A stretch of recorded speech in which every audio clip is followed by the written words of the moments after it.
Okay, our next presenter is Mr. Ken Melson. Ken has a really long bio, so I'll try to get through it, but we have a couple extra minutes, and he's the only thing between you and lunch, so I'm sure he'll be nice enough to make it short and sweet. So Ken is a professional lecturer in law at the George Washington University Law School. For more than 40 years, he has taught law and forensic science courses at both the law school and the Department of Forensic Sciences. In addition to teaching, Mr. Melson works in the General Counsel's office at the Office of the Inspector General of the U.S. Postal Service. Prior to that position, Mr. Melson was the Senior Advisor on Forensic Science in the Office of Legal Policy at the U.S. Department of Justice from August of 2011 to September of 2012. He has also served as the co-chair of the Subcommittee on Forensic Science, Committee on Science of the National Science and Technology Council within the Executive Office of the President. In April of 2009, he was named as acting director of the Bureau of the Alcohol, Tobacco, Firearms, and Explosives by President Barack Obama, where he served until August of 2011.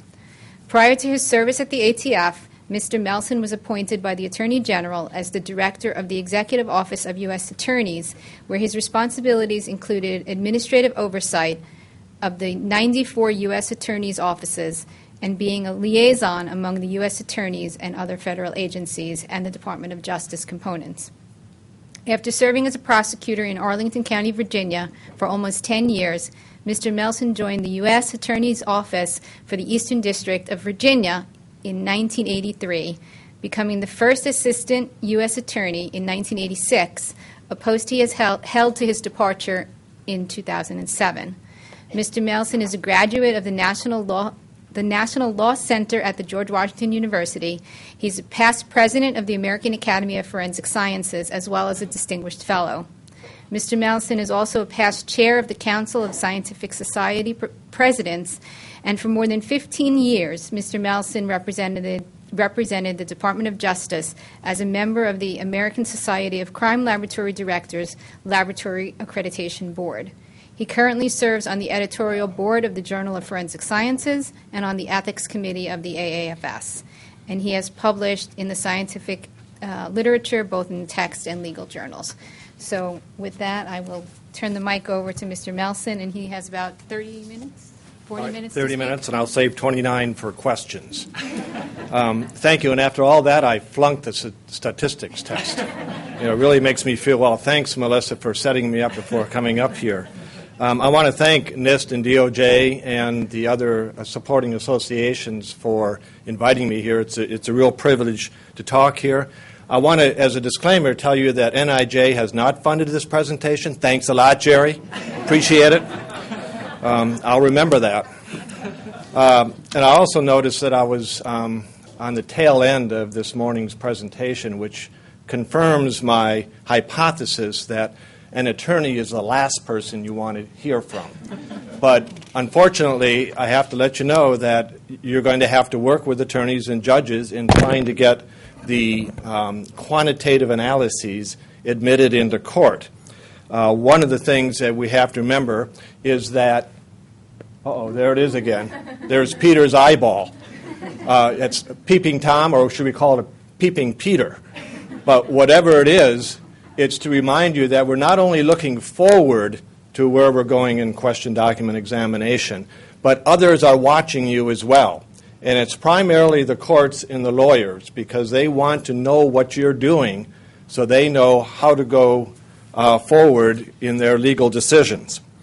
So I want to talk to you about the quantitative analysis and the likelihood, the qualitative likelihood that that type of evidence, quantitative evidence, will be admitted in court.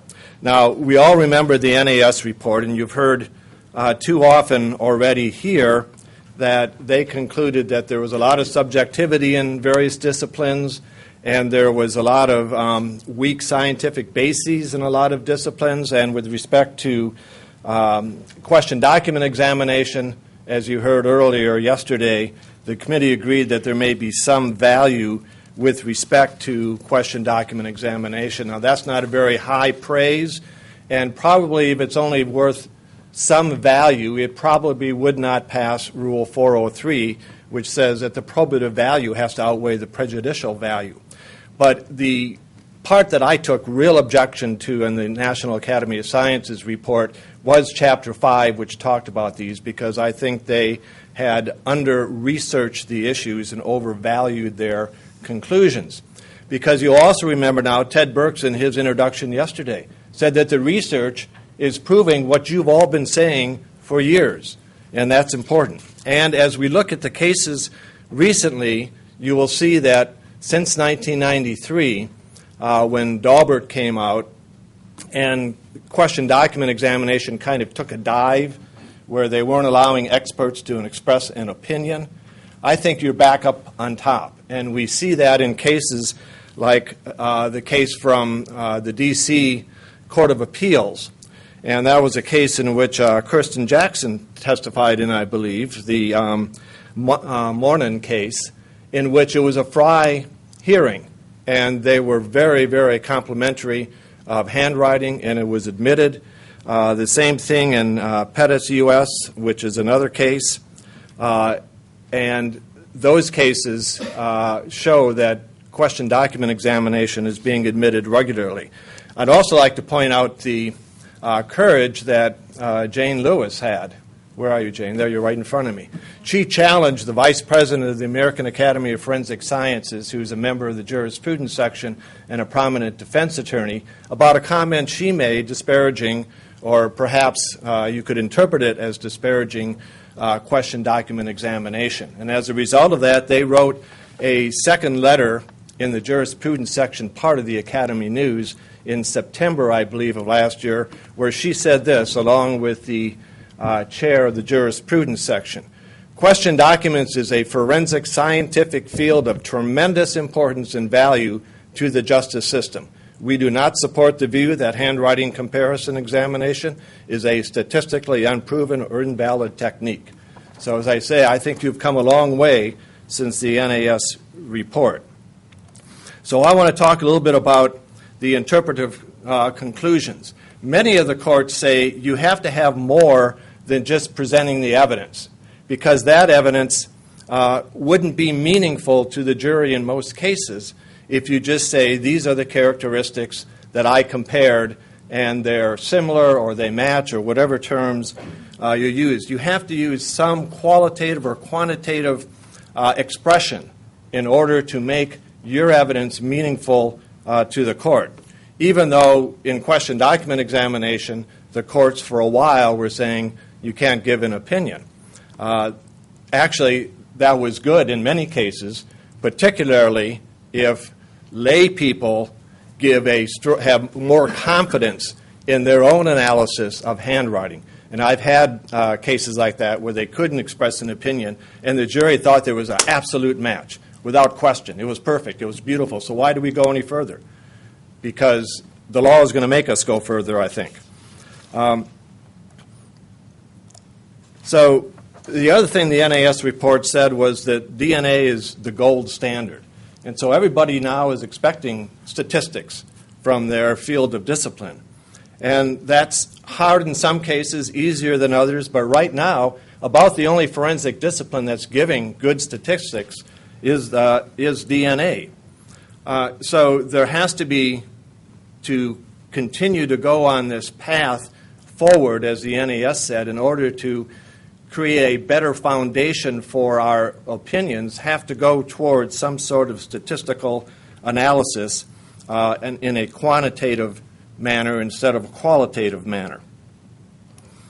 The NAS report, when it talked about these disciplines, cited Boziak, who you may be familiar with. He's the footwear impression expert. They cited him for having these characteristics of a quantitative analysis if you're trying to determine a degree of uniqueness. And by the way, the citations to these things are on the last couple of pages. And also, this is a new PowerPoint, not the one that you have now. I added another case or two. Because, you know, we can never stop as lawyers. We always got to add something. We always have to have the last word. One of the things that was a problem during the early years is that there was a big hesitancy to have a trial by mathematics.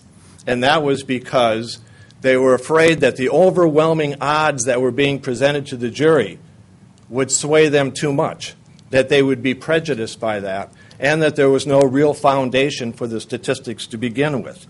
So they were very concerned about that until they got to DNA, when DNA began to provide statistics, and you had the DNA wars.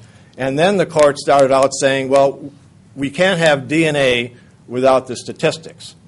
And then they fought over the statistics, and after the DNA wars, they now accept the statistics because it's been proven that the community generally accepts the methodology for determining those statistics.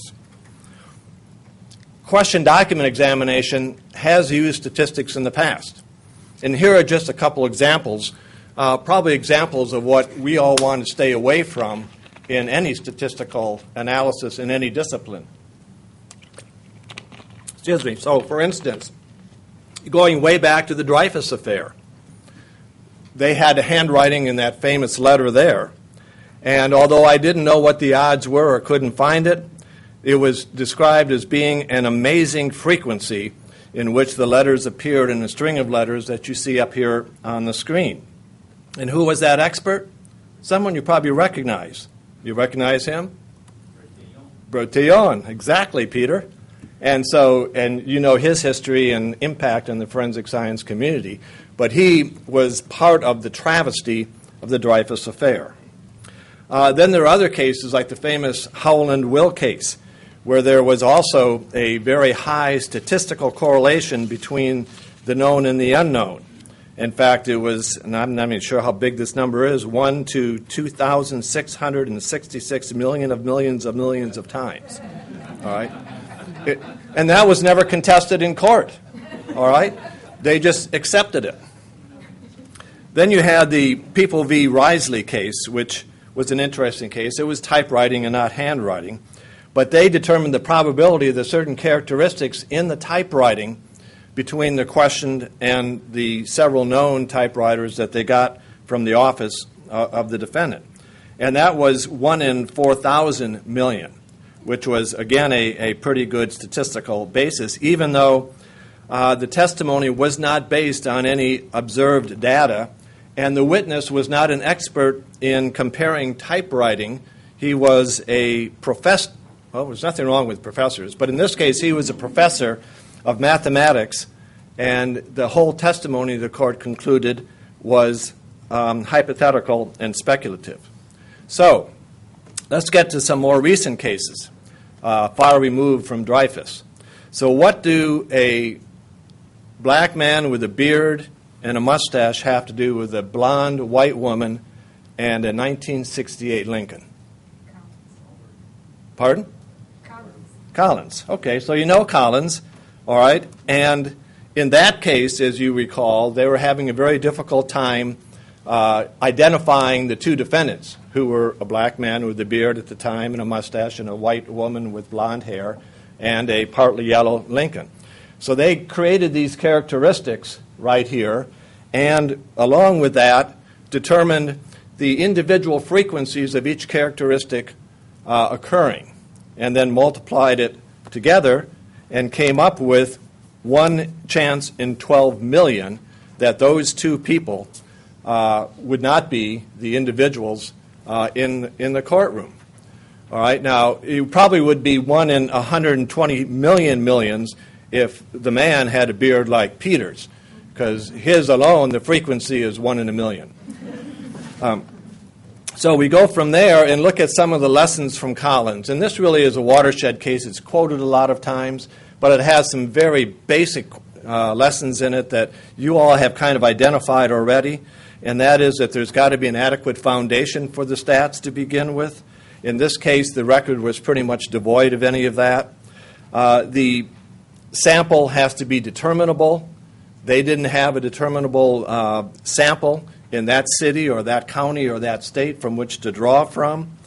There must be an adequate proof of statistical independence, and they didn't have that. I mean, how many people have beards and no mustaches? We know we have a lot of people with mustaches and no beards. So what's the relation or the independence between those two, and things such as that. And I'm not going to mention everything here because we do have a time issue here. All right, so another lesson is don't be inveigled by the prosecutor, because in that case, the prosecutor was really the one giving the expert hypothetical individual frequencies of what he was multiplying in the product rule. And he was just getting up there and doing the math without any foundation for that. So don't be pressed by the prosecutor or the defense to establish a probability based upon numbers that aren't in the record, that have not been proven in the trial. All right. So the Collins ended up saying that mathematics, a veritable sorcerer in our computerized society, while assisting the trier of fact in the search for truth, must not cast a spell over him. And they reversed the case because the defendant was convicted based upon the odds. All right, so is it always an admissibility issue? Sometimes it goes to the weight. And I know you hear this all the time between admissibility and weight, but it really is a way around by arguing that it goes to the weight. So in the Coolidge case, they had an issue of finding particles of dirt in the suspect's car and particles of dirt on the victim. And they compared the two and determined the the frequency was 1 in 10, multiplied that by 27 different sets, and came up to 1 in 10 to the 27th power. All right, so the court here in Coolidge said that the evidence was properly received, and it went to the weight of the evidence. And even the fact that there was some concern about the wholly independent nature of each of the particles of dirt that was collected from each side, it still went to the weight and not to the admissibility. So oftentimes you're going to see an argument that allows evidence into court even though there is not a fully developed foundation for it. Carlson's another case of interest, and that dealt with microscopic hair comparison. And we all know about the frailties of microscopic hair comparison in the past. But in this particular case, there was a comparison done by an examiner who testified to the similarity between whatever number of characteristics they looked at in between the known and the unknown hair. But Gaudet also got up on the stand, Barry Gaudet, who was the RMCP serologist from Canada, and he testified, as you see on the screen, to those statistics. Of course, many people testified to those statistics, even though his studies were based upon a particular race and a particular part of the body, but it didn't seem to matter to other people when they threw around his statistics in their particular case. So the court said you can have the hair comparison come in where the examiner testified to the similarities, but you can't have the testimony about the statistical data because there was no empirical scientific data for it. So you obviously have to have that. So they were concerned with the exaggerated effect of these statistics with respect to individuals who are on the jury and hear these statistics.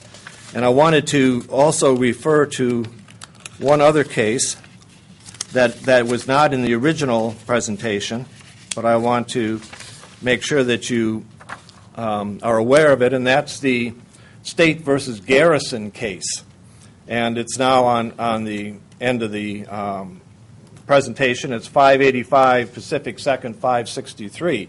It's an Arizona case where a past president, actually, of the American Academy of Forensic Sciences, who is a dentist, testified to a bite mark back in 1978, and he testified that the probability that this was the defendant's bite mark was 8 in 1 million. All right, 8 in 1 million.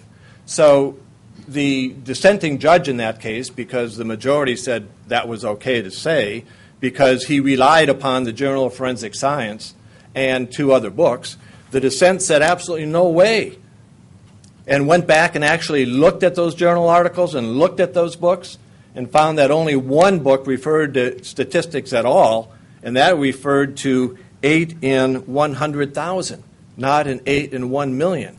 So it's another example of what they did with Gaudet's studies, is that they use these numbers, they don't use them correctly, and they're not studies that apply in their particular case.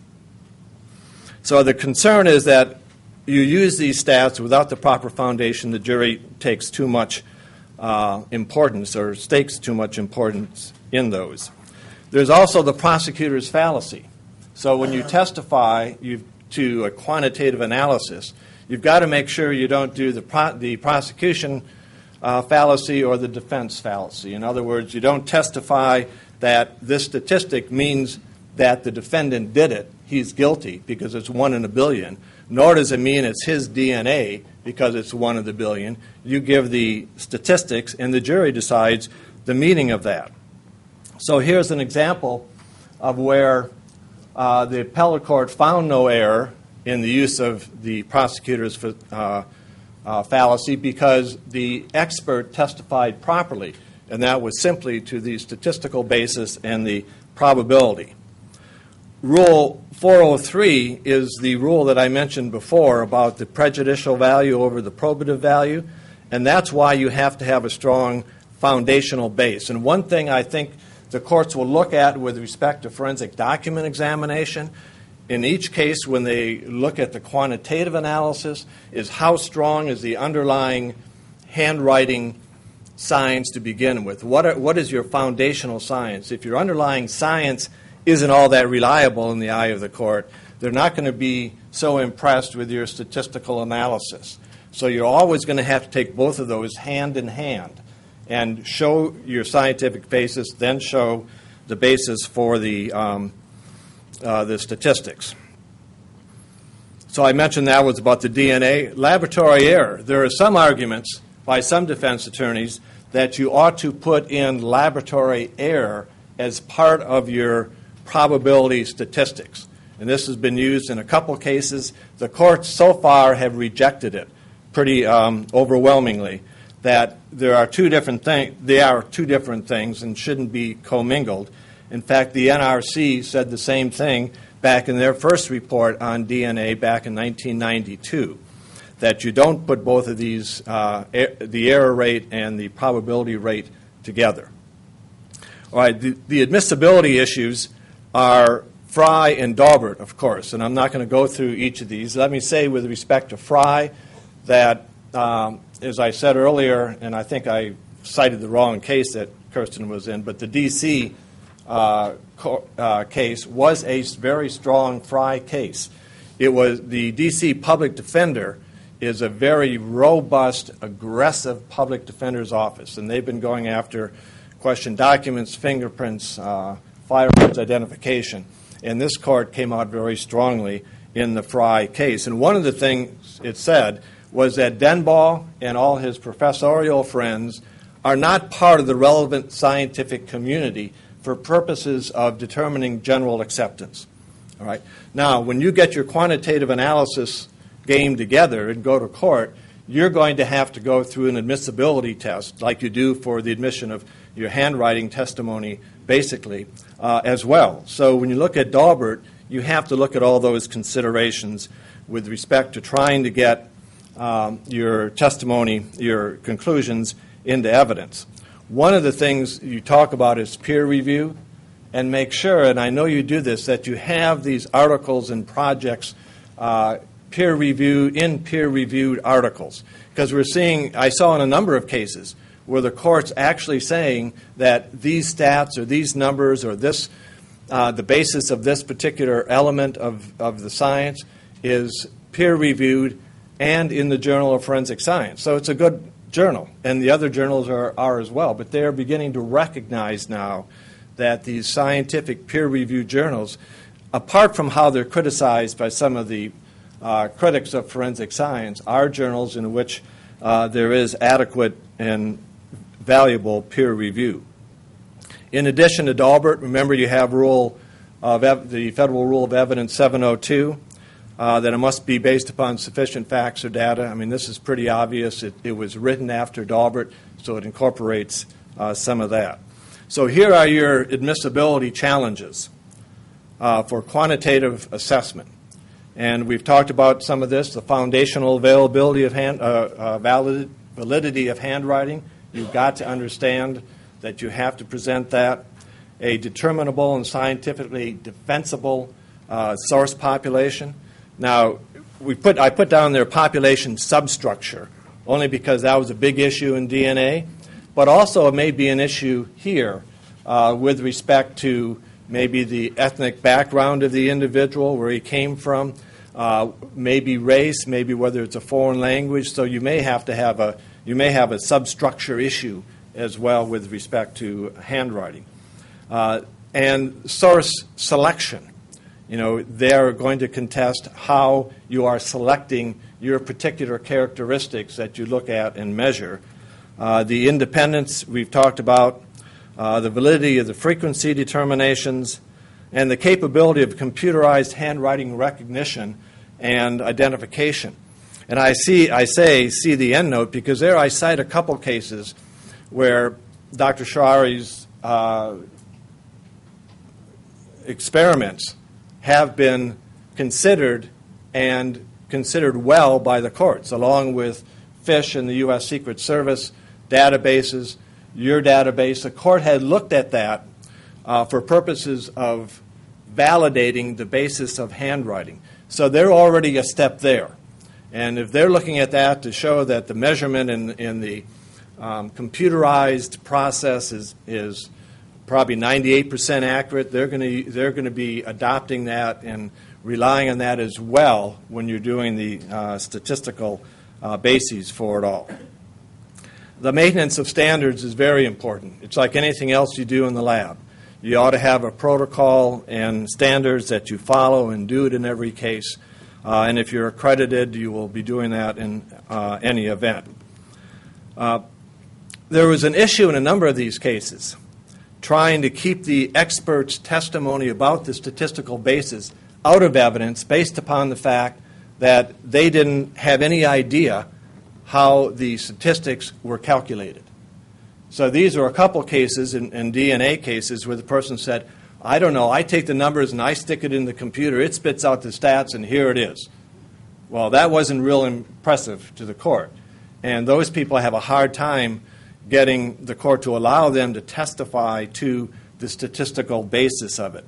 So not only do you have to have your community know how these stats are created in a quantitative manner, but you have to have some reasonable knowledge of how it is done yourself. And you need to be able to do it by hand, as they do in DNA, if you had to. You've got to talk about how these statistics are developed, why they were developed, and how to express them. All right, but there's more, and I'm almost to the end so we can get to lunch. There are constitutional considerations.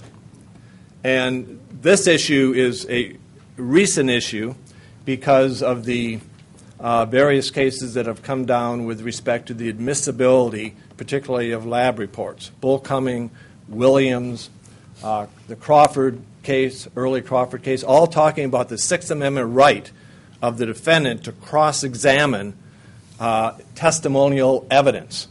And so the issue in all these cases is, what is testimonial? All right, so in two cases, the two cases you see here, the defense objected to the expert testifying about the statistics that were computed by the FBI's computer or computed based upon an article in the Journal of Forensic Science, a database showing up there, because that is testimonial evidence that was not personally conducted. The analysis was not personally conducted by the examiner. So it's a Sixth Amendment issue. Both of these courts, fortunately, found ways around describing that portion of the testimony, that is, with respect to the quantitative analysis, as being testimonial in nature. However, you're going to have to expect that objection, particularly now since the roadmap on the Sixth Amendment after these cases, Melendez, Diaz, Bullcoming, Williams, and Crawford, is so messy, squishy, mushy. And so you need to be prepared when you testify on those issues that you know something about it. There are ways around it. I think any objection on hearsay will be thrown out. Oftentimes it would be sustained because this is information that an expert would normally rely upon in developing their opinion. There are ways around it, but you need to talk to the prosecutor, know the jurisdiction that you're in. So these are the endnotes. I can read them all to you, but I don't think you want me to. But that's a very quick rendition of what I think is the likelihood, and I think it's good. That's a qualitative term based upon a scale that I have that has 25 different gradations.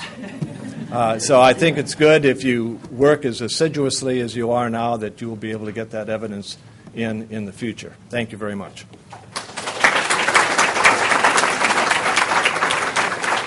Thank you, Ken. We do have a few minutes for questions if anyone would like to ask a question of Mr. Melson. By the way, lawyers are that half of the population that don't know anything about statistics? Or, yes, ma'am.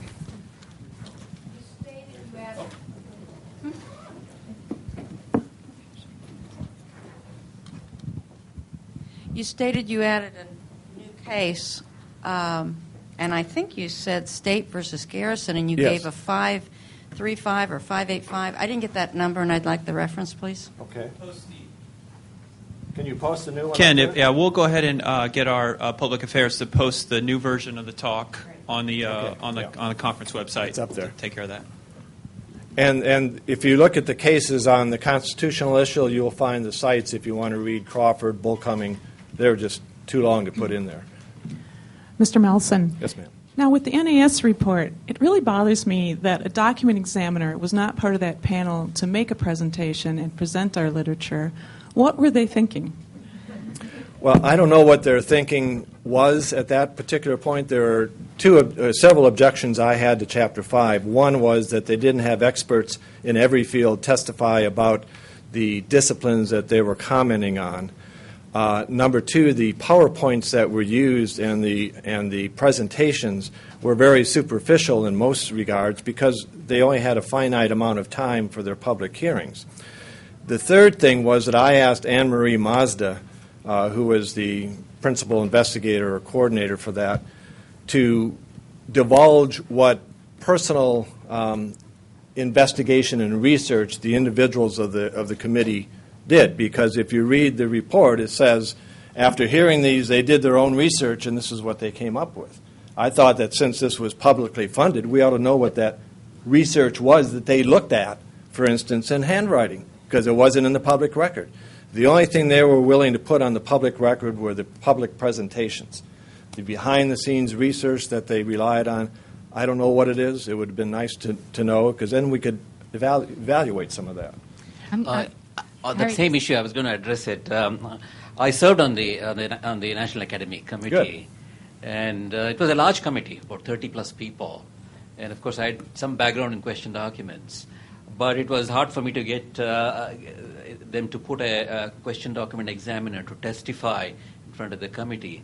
And the final statement that you put up there, that there may be some value, I mean, I had to argue for it quite a bit to even put that one in. It was not going to be there. I mean, this is the deliberation that happened there. But there are references in the National Academy of Sciences report for computerized processing, and one of my publications or something like that is referred to in that. So, in a sense, the committee was negatively inclined towards putting question document examination. And there was no testimony given. And finally, something appeared in it. So that's the history of it. Good. Well, thank you for fighting for some value. That's all I was able to get in. Ken, this may be hearsay, but Okay. I did attend a few of the committee meetings. Obviously not on the committee, but I did attend a few of the meetings. And I specifically asked the question of one of the co-chairs, why handwriting examination or other question documents was not put before the committee. And I was told specifically that there was not time to investigate every forensic discipline, and handwriting comparison was the same as latent prints, and so they did not need to have the duplication. So I disagreed with that philosophy, but I can understand there were time limitations, and they understood that they had to limit the scope of the work. So I think that was primarily the issue. Good.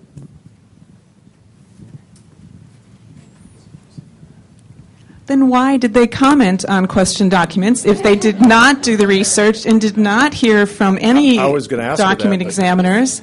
It's astonishing, actually. Yeah. It would not have passed a Dalbert hearing. Any other questions? Okay. Thank you so much, Ken. You're welcome. We really appreciate it.